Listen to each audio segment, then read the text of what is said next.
Всероссийский фестиваль «Наука Плюс» проходит во Владикавказе. Это уже заключительные мероприятия 9-й региональной площадки. В этом году участники фестиваля собрались в Северо-Осетинском госуниверситете. Среди них сотрудники научно-исследовательских институтов, вузов, учреждений среднего профессионального, а также доп. Образования. Основная цель фестиваля – повысить интерес студентов и школьников к научной деятельности.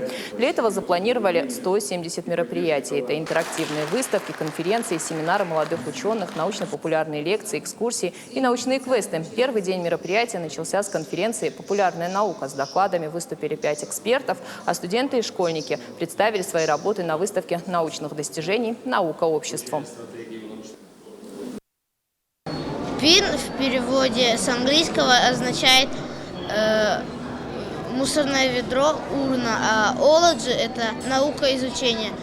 Если переводить дословно, получается наука изучения мусорного ведра. Когда ты подходишь на определенное расстояние, двери сами открываются. Когда ты отходишь от этого расстояния, двери сами закрываются.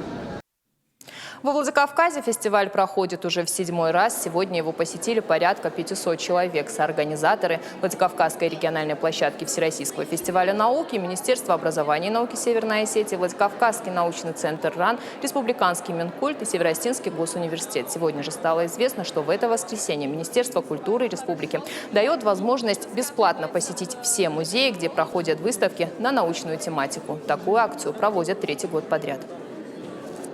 Основная особенность нашего фестиваля – это провести его в интеграции науки, образования высшего, среднего, дополнительного, для того, чтобы каждый из участников, а их в этом году у нас 34 организации, которые хотят заявить о себе как об организации, занимающейся наукой, чтобы каждая из этих организаций представила себя, свое видение, свои достижения в этой области